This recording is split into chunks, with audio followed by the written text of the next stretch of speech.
Hey everyone, it's Mike, your safety guy with Nextech, and this is the Service Call Podcast. This is a show where we talk about the people who actually keep the lights on, the air running, and the job moving forward. But the show goes beyond our industry to explore resilience, leadership, and lessons from people who answer the call to serve. We'll feature techs, leaders, and a few wild cards, and real stories from the field, the shop, and everywhere in between. No corporate scripts, no sales pitch, just real conversations with people who know what it means to show up and get it done. Let's roll. Hey guys, welcome back. We have a new podcast for you today. If you want more information, please contact us through our website at nextechna.com. That's nextechna.com. Today we've got a great guest, and I did the pre-interview with him, and he's really good. He's got a great story. We're going to pull it out of him.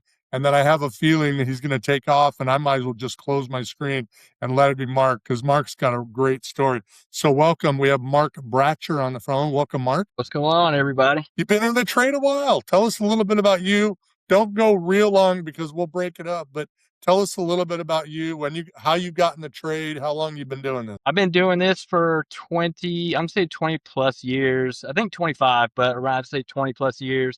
I got into it because my air conditioner went out and a guy came to fix my AC, and he put a new AC in my house. Took him about 5 or 6 hours. And when I paid him the amount of money I paid him for that little bit of time, I was like, I'm in the wrong trade. I'm doing the wrong thing right now. So that was what got me into HVAC itself. This guy is working on your house. You're like, I'm either not making enough money and I could be doing that, or I'm getting screwed over. I need to be doing that myself and paying myself. Yeah, I asked him, he was just an individual. He was like a one-man show. And then so I talked to him about, like what the equipment cost and how much money he was actually making off the job, how many of those he did a week, because, one job a year, that's definitely not going to support your family. And I was a new dad at the time. My son had just been born. And when he told me how much money he was making a year, I was just like, yeah, I need to be doing a lot better. I was making like $13 and $14 an hour as an appliance repair guy at the time. So, well, that's what we talked about, because you had said that you started with Sears and Roebuck. They're not with us anymore. Great department store. Love Sears and Roebuck, but they're not here. But you got your start through Sears and Roebucks. Can you share about that? Yeah, I did. So I was in the military and I got out, and we'll fall back into this later on. But so I had some lawnmower experience. So I got a job fixing lawnmowers for Sears and Roebuck, and of course that is very seasonal. And then in the wintertime, the hours just weren't there, so they offered cross training. And then so I started cross training into the refrigeration side of things. And then once I made that change over to the refrigeration side, I never went back to the lawnmower side. I just stayed as an appliance repair tech until they obviously sold or went under. They closed their doors. So You were with them for a while. So you were almost in a way like self-taught, or did they yeah, provide training for you? they did provide some training, but I myself am probably 90% self-taught, so I think everything I've either gone to some kind of course or, that Baker or someone offers. But everything I've learned pretty much in this field has been hands-on. That's I would say like 90% of it. So you mentioned a little bit, you blew by it. First off, all of us want to thank you for your service. Yes, sir. And tell us about your military service, because you were doing some cool stuff. Yeah, well, I was a multiple launch rocket systems crew chief. It was a tracked vehicle. That it was actually it was the tank with the most horsepower. So that's kind of like what got me there, was the horsepower part. But we shot rockets. And it sounds pretty simple, but a lot of travel. A lot of deployment with that. And Fort Sill, Oklahoma, basic AIT permanent party, was stuck in Oklahoma, couldn't get out of Oklahoma. And the only way I could get out of Oklahoma was to get out of the Army. So that's what I did. But it was a lot of fun. I enjoyed the military. My grandfather's retired. My father's retired. Both my brothers are retired. And so military has been part of my family as long as I can remember. Yeah, we want to thank you for your service, and thank you and your whole family. You ever see them, you give them a big hug and say, this is from Mike and the Nextech family. I'll do it. All right. You mentioned in fixing lawnmower and self-taught. How hard is it to be self-taught? And then you get into a trade that lots of people around you that go to school, or were you held your own pretty well? I think I held my own pretty well. So my first step into the business fell back off my military background, and I got hired on as a service manager, and I was just managing technician. So the management side of things and keeping track of my techs and inventory stuff like that, that was all stuff that was easy for me. The hard part came is the after hours calls, and my techs were like getting mad because I sent them out at 5 o'clock or 5:30. Saturdays they would complain about having too much work, and so in order to figure out what they were so mad about, I had to go out in the field with them. So I started putting myself in the field and going out with the technicians. And I kind of had a rule that if I had a tech that needed help, I didn't bring another technician. I was his help, and I would go out there and help them. I learned to do install, service. And I remember the first time I went out on a service call as a service manager, he hooked his gauges up, and I said, "What is the red hose, the blue hose, and the yellow hose for?" Like I didn't even know what color the hoses were for. And it was the guy that installed my AC that trained me and brought me up into the business side of things. So he kind of just put me on the side and taught me, and then I kind of got to that point after a few years. I think every technician goes through it where you think you know everything after about 3 years, and then and I stepped down from a the service manager to a technician because I enjoyed the field so much. And of course, there's more money as being a technician, and and I just would go in every class I could, spend as much time in the field as I could, and really tried to understand why I was doing what I was doing versus it's just a capacitor bad. Like, why do we have a capacitor bad? What caused this capacitor to fail? And I just invested a lot of time into it. You mentioned about being a service manager. Usually it goes the other way around. You go become a service tech and then you become a service manager. How is it that you started one first and you went back to being a tech? Was it just the way that they were looking for a service manager, or is that how Right. that company flowed? Well, they were looking for a service manager with my military background. They, the owner of the company felt like we interviewed, and he just felt like I'd be a good fit. He was having a lot of problems with, like I would say disobedience, but lack of accountability. He kind of felt like my military background would help bring that accountability out and bring out the best in the guys, build teamwork, and get the guys on path together. So his aspect of it bringing me on wasn't so much the HVAC side versus just bringing the guys together, the team building skills and accountability, because the owner of the company, I think where his problem was is like one of the guys that worked with him was his brother-in-law. Another person was his cousin. It was hard for him to give those guys instructions or to hold them accountable for certain things. And then so he kind of just brought me in to do that side of the job for him. Sure.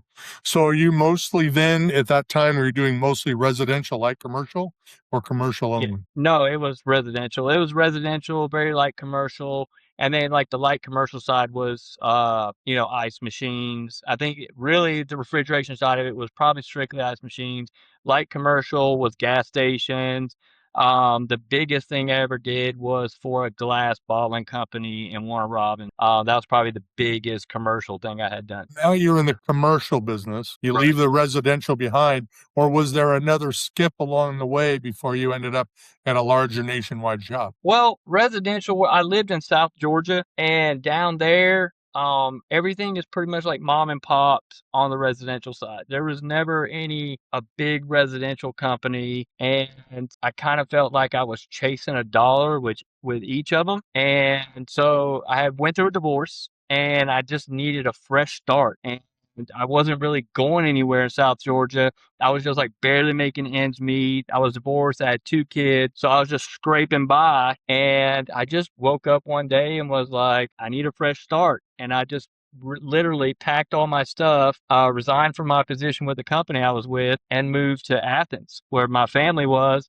And I was on my way to Athens that day when a commercial company called me and offered me a position with them doing that. So that's what brought me into commercial. It was just the very first opportunity I had when I decided to make that move. And then once I got into commercial, I knew I'd never go back to residential ever again. Because I've service managed several companies in the past, and I would tell guys like, commercial guys don't like to do residential, residential don't like to do commercial. Like there's a fine line. I think a lot of it is some guys love, men and women like to deal. They like that one-on-one relationship with the customer in the residential. And then there's techs like me who don't want to be involved in that. They just want to go up on the roof or in a motor room and fix stuff. Right. Are you in that same spot? Or was it that you worked on a bigger system and you went, this is it, I'm out. This Well, is my no, love. it was actually, I think it was kind of like I started working on this big stuff I'd never seen before. And on the residential side, I felt like everything was very routine or getting routine. Like you get in the month of June and it's hot and you have a string of bad capacity. And then every now and then you get a house that needs a new unit. And then on the residential side, they were trying to, they were, instead of teaching you to be a technician, they were teaching you to be salesmen, and they were wanting you to sell, sell, sell, sell, sell. And I'm like, I'm a service technician. I'm not a salesman. And so when I went into the commercial side, all I had to do was fix stuff. I didn't have to deal with a customer. I didn't have to deal with writing an invoice on the money side of things. I didn't have to worry about that. And I had to focus on was fixing things. And I felt like it was a challenge, every single thing. And I felt like I was really learning to be a technician all over again, because it was just, even though it was the same thing, everything was different. So it was challenging. I enjoy the challenge. I enjoy doing things that keep my brain going. So any difficulties going from the residential to the commercial side? Was there, I don't want to say struggles, but were difficulties? Was there like, oh my God, what did I just do? Moment, or were you? No, I was sold from the get-go. I knew immediately that this is where I wanted to be. It did not take me long at all, and I never wanted to go back to residential again. I think I'd made a quick decision after, I'd say, a month or two of doing commercial. I was like, I'm never going back to residential again. I have to deal with no more angry customers. I don't have to do with no invoices. I can just come out here, fix stuff, and go home.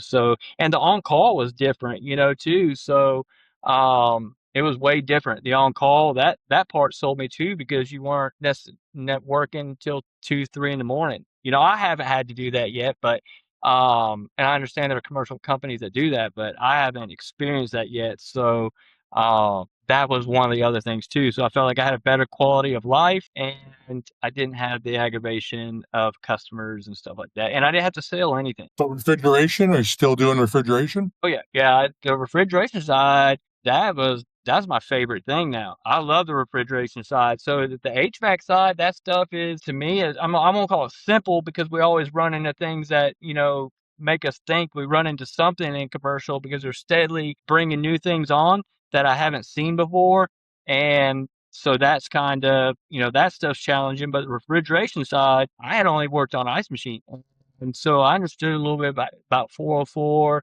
and some things like that. But on the refrigeration side, that's all I knew. So, but the company I was at, they didn't do any refrigeration. I didn't do refrigeration when I left residential. I think for like 5 or 6 years, I had not touched refrigeration until I came here. And then I love it. I love the refrigeration side. I wish I would do, if we had a section where Nextech was like, you're just a refrigeration tech, I would be that guy. Because I love it so much. It's challenging. It, to me, is very, very challenging. It's never the same. So never the same, but you're doing reach-ins, you're doing ice machines, you're doing walk-in boxes, I would assume. Right. And there's so many different things that can go wrong, that can cause the issue. Something from a simple sensor to, airflow, with that, or TXVs and failed heaters. And if you have just say you have a iced up evap coil, it doesn't mean that you're out of freon. It doesn't mean your heaters are bad. It doesn't mean you're saying, you got to figure it out, because there's several things it could be. It's not just a lockdown. Oh, this is what's wrong with it, and you have to go in and find out, and you have to dig. It's not just a walk in. This is what's wrong with it, and walk out. Well, let's talk about it then. Superheat problems.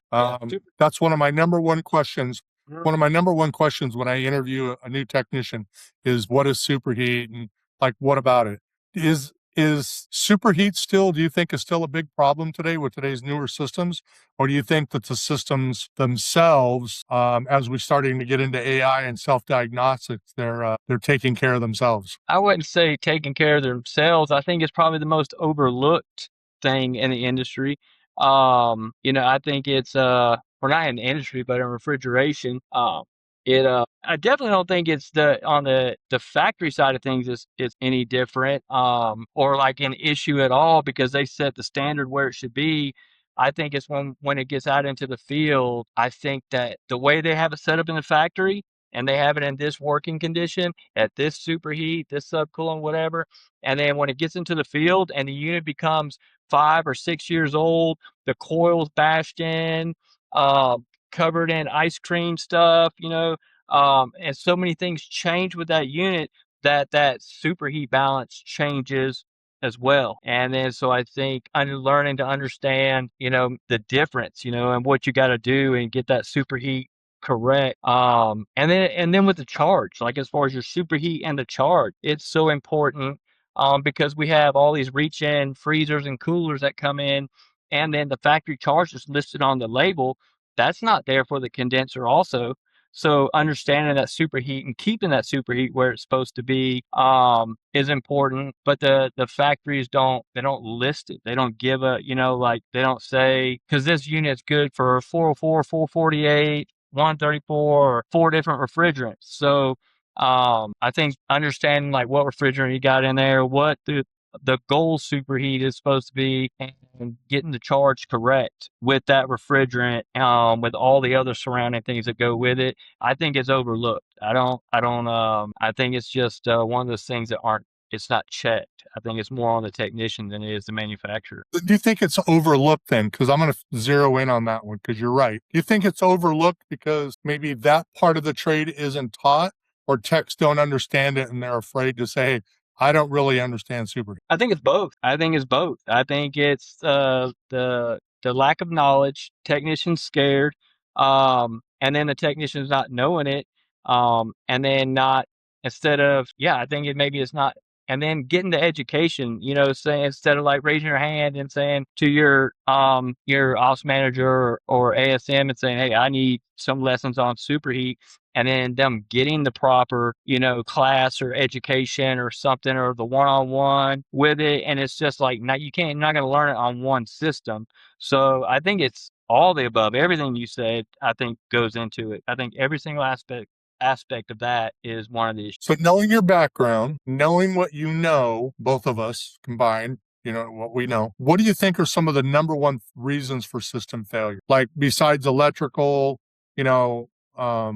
is it quality of equipment? Because we see a lot of equipment coming on the market that right out of the box is broken or fails within a warranty period. Like, what do you think is going on to why we have fails, and what are some of the failures that you're seeing? Definitely quality of the equipment has gone way down. Man, it's gone down. I've never seen so many failures on a brand new unit like I have in the past few years. Whether it's refrigeration or HVAC side, everything down from the welds to and I would say like the biggest failure are these new fan motors that they're going with the ECMs in them and stuff. I think getting away from just the direct drive blower motors and trying to and especially on the commercial side, like selling an efficiency that a customer never sees, and so they pitch these high efficiencies, all these computer generated systems that the customer never uses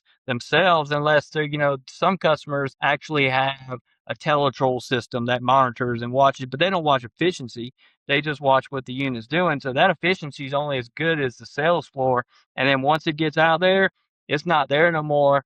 And then availability of the part. You get a brand new unit out there, the new 454B units that have a failed sensor inside the evac coil. You can't get them. They release units with no part. You're sending out a product and it's bad off the crate, and then you can't get a replacement for it. And we've just installed a 7.5 ton train split system, and we can't run it because it's got a part we can't get. So But I think it's technology. I think some of the technology is too fast. I think all the different manufacturers are trying to compete with each other, and who can get the next smartest HVAC system out there. And then to me, I would rather go up on a unit that was built on 1985 that's still out there trucking. You know, very basic, and a contactor, couple relays, and a direct drive blower motor, and you got an AC. I agree, because that's the part of the trade that I grew up in, which was no boards, no cell phones, no beepers, no pagers. Right. And it was a contactor, a couple of relays, a transformer, and a stat. That's it. And you could make a unit run with a few parts, and off she'd go and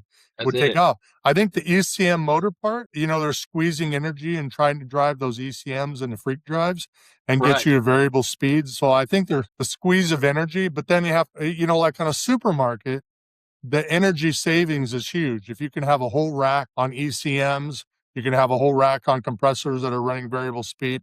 It's Mhm. huge energy saving. But if you've got a small convenience store, it may not be, the energy savings may not be there to offset the cost.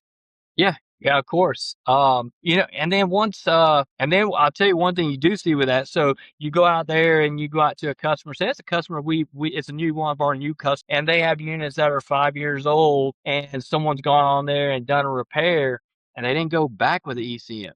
They went back with just some old school guy like me and you that knows how to make it work, and they go in there and they had just thrown something in the unit, and then now you've got to go out there and, figure out what they did, and they've completely changed the entire AC unit with it, So, I guess that's an issue, is like keeping it at that level. So if you're going to go with an ECM, no matter what the cost, you stick with the ECM. I think keeping it at that, because, and then, but at You're what so level? right. Yeah. So, but at what, like on, like say, like one of the big supermarkets, if they do have like a whole rack system with those ECMs, and they are saving monies, but then they got different regional managers or different maintenance people, and then they're like, "Ah, just fix it." They don't care about that energy savings, and then so the energy savings there they're there as long as the units are there until they break, and then it's gone.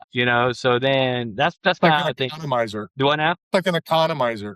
Yeah, Super popular in the winter, and then they rarely work. that's it. Rarely work. So I said, you know what? Let's go back rarely about work. 10 steps, dude. The number one problem, economizers. Just step it back. Let's just back to ECM out. Let's go to economizers. They're the worst. You know what? Those economizers would go, they were plastic gears, they'd break, the enthalpy control would work. A lot of guys don't know what enthalpy is. Yep. Um, They're still the taped back controllers there. would break, the motors would break. I know it. And I would jump those out and then just go from like R through the safety into Y, and then that thing would start. And the customer would be like, "Oh my God, that's the best it's ever ran." Well, you have no economizer. I don't Yeah, care. they I just they need don't it to care. cool. That's it. All they want is to put their clothes up or whatever, and it'd be cool in there. If it gets 75, they're too hot. You know what I mean? So, but yeah, I laugh at that. It's funny you say that, Well, because I'll go up there and see those economizers. I'll go up on the economizers and see those, just the entropy switches. They're just sitting there, still taped from the factory, still sitting on the back of it. you and I grew up in cooling only states. Like I'm in Arizona, I was in Southern California. You're in Georgia, so you have humidity and temperature issues with temperature, humidity, and dew point. So economizers are important, but they're not. But the further north you go, like our northern state techs, those economizers can make, or not make, but save huge money. And it's something that we should look at, especially, at our Nextech, or any company that's listening to the podcast. They should be looking at economizers as an upsell to the client, because it saves huge money, especially if you've got an outside ambient of like 40 degrees or Right. 30 degrees. It's a great way to save money. Yeah, I didn't even get introduced to air conditions until I was in the 10th grade, because I grew up in Alaska. I didn't even know what an air conditioner was until the 10th grade. Alaska. Alaska, yeah. About Alaska. It's the most You grew amazing up in place. Alaska. Tell us about Alaska. Alaska, if Nextech ever actually officially opened an office in Alaska, I would volunteer to go. I would be like, "Hey, do you need someone to go up there and train?" And I would be gone. So It's amazing. It's the most beautiful place. If you love the outdoors, there's nowhere more beautiful, not Colorado, not Wyoming, not Montana. There's nowhere more beautiful than Alaska. I love it up there. It's amazing. The wet, and now a lot of people think it's like 6 months of daylight, 6 months of dark. It's not like that. You have sunny days in the wintertime too. But I loved it. I loved growing up there. I hated that we moved. The military moved us back to the lower 48. And I hated it. I hated moving, and Alaska's amazing. That's the only way to put it. If you ever get a chance to go on vacation in Alaska, anyone listening to this podcast, do not turn it down. Go. I would go to Alaska before I went to Jamaica. You know what? I've been to Skagway and Ketchikan and Juneau. Okay. And obviously they're tourist traps, but it's Alaska anyway, and you kind of get a feel for it. I think my next trip is I want to do that train trip to Denali to go up to the center part of the state. Like I definitely want to do that. Yeah, to Denali State Park at Mount McKinley and all that. Yeah, they have a huge bus ride there too, so you can take the train into the park and then you can stay there. And then they take school buses and they ride them all the way back to Wonder Lake at the base of Mount McKinley. And it's like all day on this school bus. But when you go in there, I remember when I went there, I seen a grizzly bear, take a cow moose, chase the moose down, and and then seeing grizzly bears out in the streams eating the salmon. And it's great. You want to see wilderness, it puts you right in there with it. It's amazing. And then when you go back all the way back to Mount McKinley to Wonder Lake, you can literally see in the bottom of the middle of the lake from the bank all the way out. It's so amazing. And then the mountains reflecting on the lake. So are you saying if we opened an office there, Nextech puts an office there, would you go to train? Or would you go to live there and run it? Well, I have a girlfriend, and we've been together for a long time. So I'd have to and it would take some sweet talking. And I have a granddaughter here now too. So I just became a granddaughter, or grandfather 2 months ago. And she's amazing. Always worried about being a granddad, or not worried, but I thought I was too young. But then once she was here, she's amazing. I love being a grandpa. And I really don't know if I want to be that far from her for that long. So I know my son would come visit, and I know my daughter would come visit. But I would, if I didn't have a girlfriend and we weren't so serious, I would go move there and run it 100%. But I'll go up there every summer and help them train. Well, Jenny, if you're watching this, or Tom, if you're watching this, here's your guy right there to help you start up in Alaska. So it's good to know. 100%. In fact, I can go check on them if you want me to. There's your guy right there. I'd love to go visit. I don't think I could live. Oh yeah, I mean, I hate cold weather. Yeah, you wouldn't do no good then. You'd be great in the summertime. Well, Zach Long, he just went on, he just went, and he had his hat and his gloves on. And I asked him on Facebook, I said, "Hey, what's the temperature?" He's like 30 something, 40. I'm like, "Man, I used to go snowboarding in shorts and a tank top when it was like that, man." No, dude, 30 something, 40 degrees, I would just curl up in a corner and die. It'd be over. No, I remember first day of spring one year we got like 4 foot of snow. But when we were snowboarding, we would be out on Alyeska, and if it was 32 to 45 degrees, like hitting the backside of or coming up on spring, we would literally be up there in shorts and a tank top snowboarding. It was great. And it would be hot to us. So, I was thinking about some stuff about your background in HVAC, and you've been in the trade 25 plus years, and you've seen the trade go from contactors and relays to AI and boards and ECM. And you've seen the trade go from being something that's really popular to get into, lots of people want to do it, to today where we have a new resurgence, so to speak. We've lots of new apprentices, men and women, that are seeing the opportunities in HVAC and blue collar jobs. Right. Do you think we're doing enough? Do you think we're doing enough to showcase the benefits of HVAC? And if we're not, what would you, based upon of all your experience, what would be some things that you would recommend that maybe the trade does to promote the opportunities and jobs in HVAC? Well, everybody, I think you'll agree with me on this. Anybody from outside looking in think HVAC techs are rich. Okay. they think that. But I think the blue collar and the way our country's going as a whole with AI coming in and taking over a lot of jobs, the blue collar work tradesman is becoming some of, like nurse, anything like that, HV tech. There's always going to have to be human hands in there. So I think the trade is where a lot of people, or a lot of, let's just go say a lot of kids out of high school, they have a choice of college, military, or tradesmen.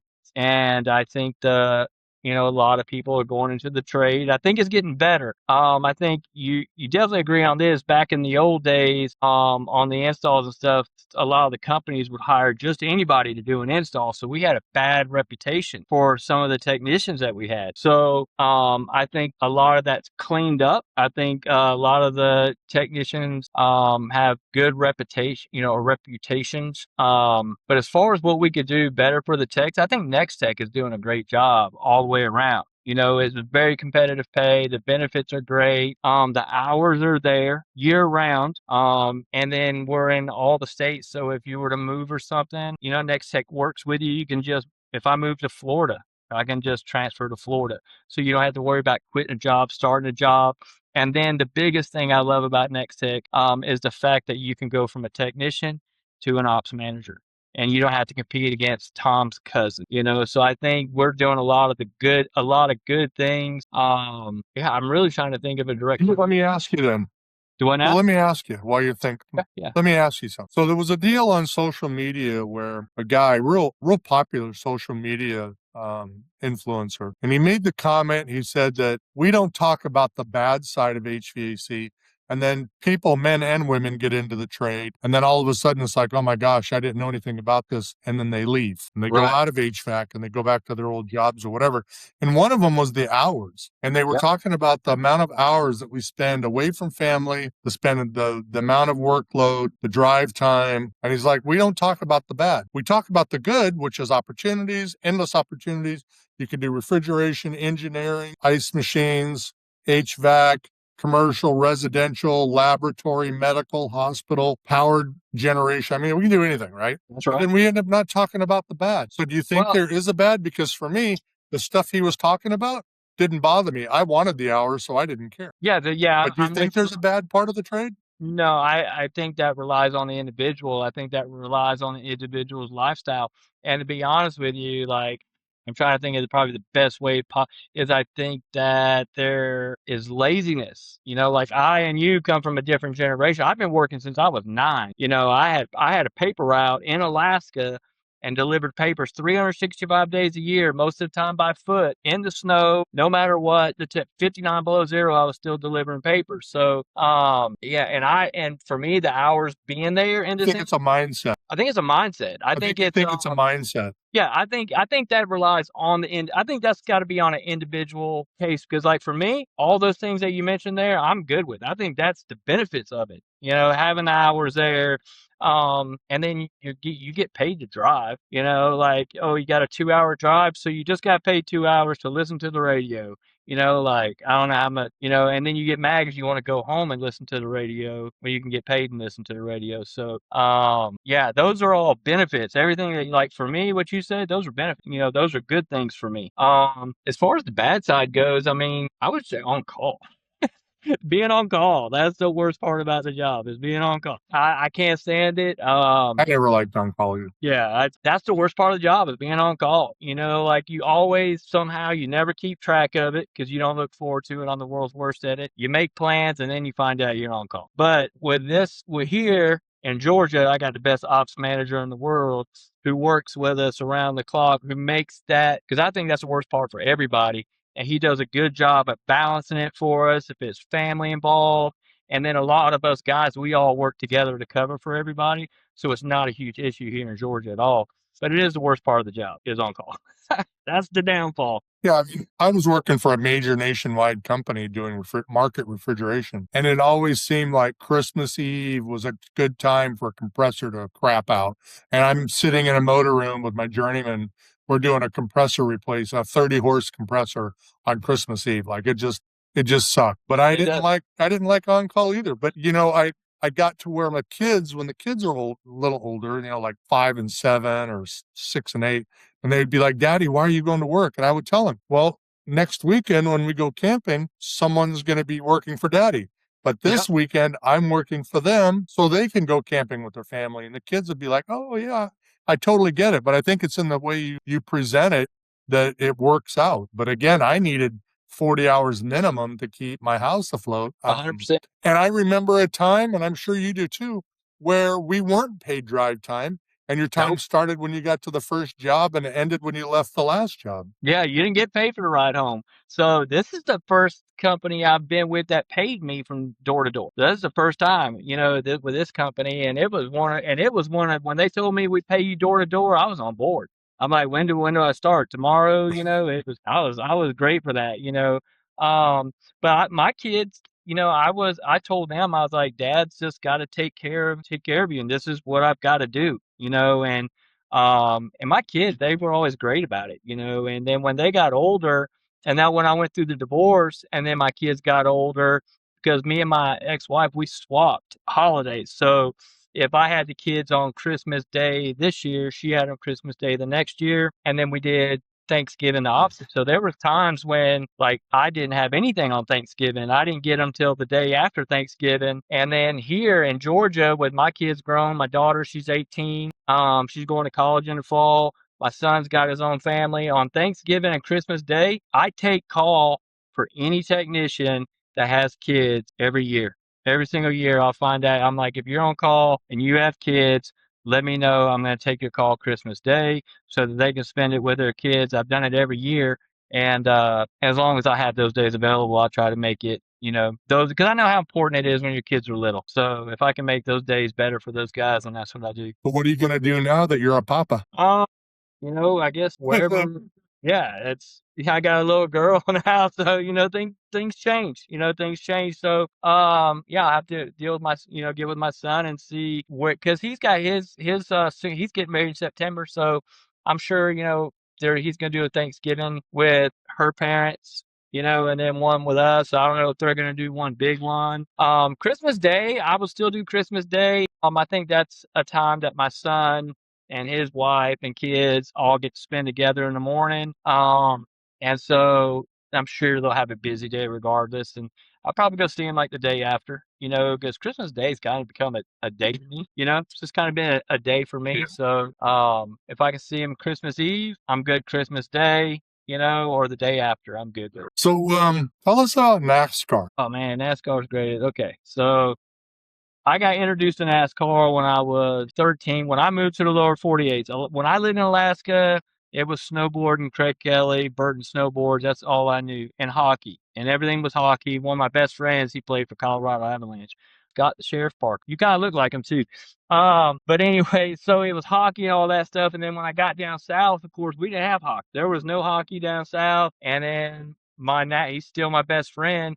He was a Darrell Waltrip fan, and he started telling me about NASCAR. And then one weekend we went to Rockingham, North Carolina, and we went to go get our tickets for the race. And this is this is way back then. This is like 1993, and so you had to go to the speedway to get your tickets. They didn't mail them out. You either went up there and got your tickets, or you bought them at the ticket booth when you went in there. So we went up there to get our tickets, and we could hear a car inside of Rockingham running. So we just walked up in the track. No one stopped us or nothing. And then before they had that, they didn't even have a fence on turn 4 yet. And then so we walked all the way down to turn 4, jumped over the wall, walked down in the track, and Rusty Wallace was down there testing. And they let us hang out there all day, hung out with Rusty Wallace. I didn't even know who Rusty Wallace was. I didn't even know who he really was at the time.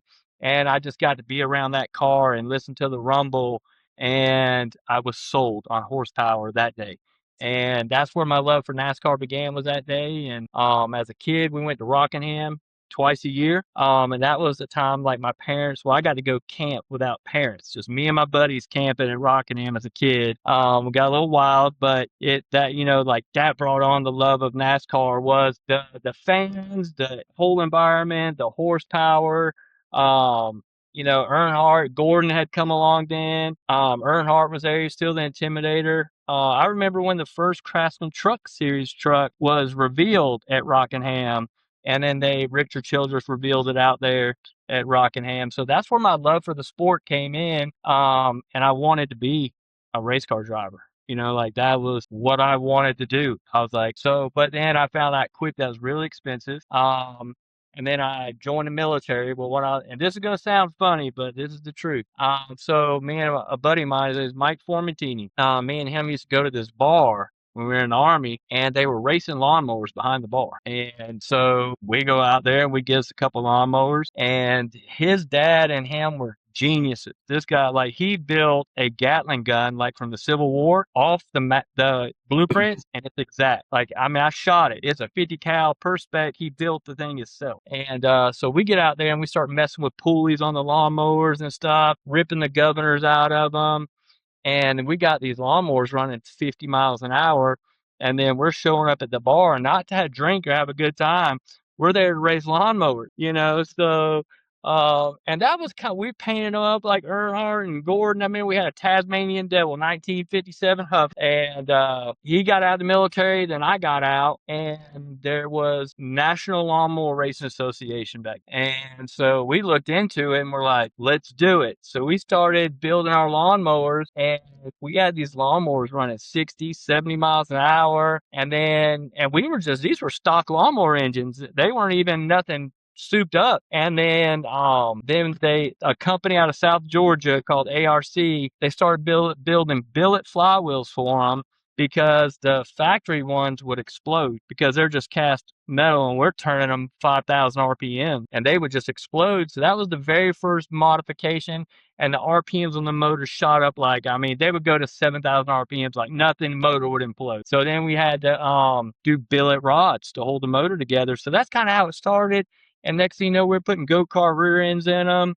And man, we're running 10th mile track, 10th mile track, 70, 60, 70 miles an hour, bumper to bumper on these lawnmowers. And we traveled everywhere. Like I've been to Texas, Maryland, Ohio, Oklahoma, traveling all over the place racing these lawnmowers, Tennessee, and there would be a different race every month there'd be a race somewhere. And I went all the way to New Hampshire to race my lawnmower one time. And but you go there and you race, and if you went to two or three events and you qualified for the national championship to run for it, which was a 3-day event in Mansfield, Ohio, and then you went there and you raced for 3 days for a national championship against all the best lawnmower racers in the country. And so I did that for like 20. That was as close as I could get to NASCAR until the simulation world came out. And then when the simulation world came out, computers got really advanced, and they had this NASCAR sim game that you could get on there, and it was as real as it could be.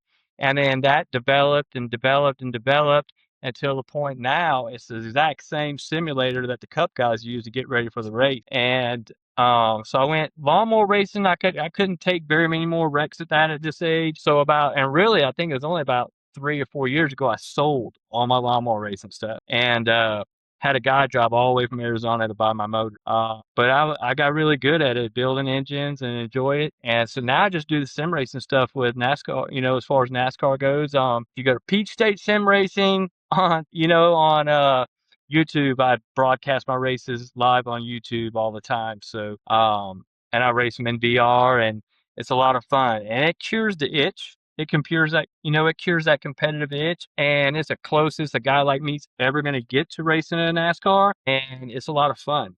I enjoy it. Well, we're going to leave it at that, because that is a great story. And if you saw me wiping tears, I was laughing inside over the lawnmower racing, because that's pretty funny. We want to thank Mark Bratcher. He's one of our service techs here at Nextech, for coming on the podcast.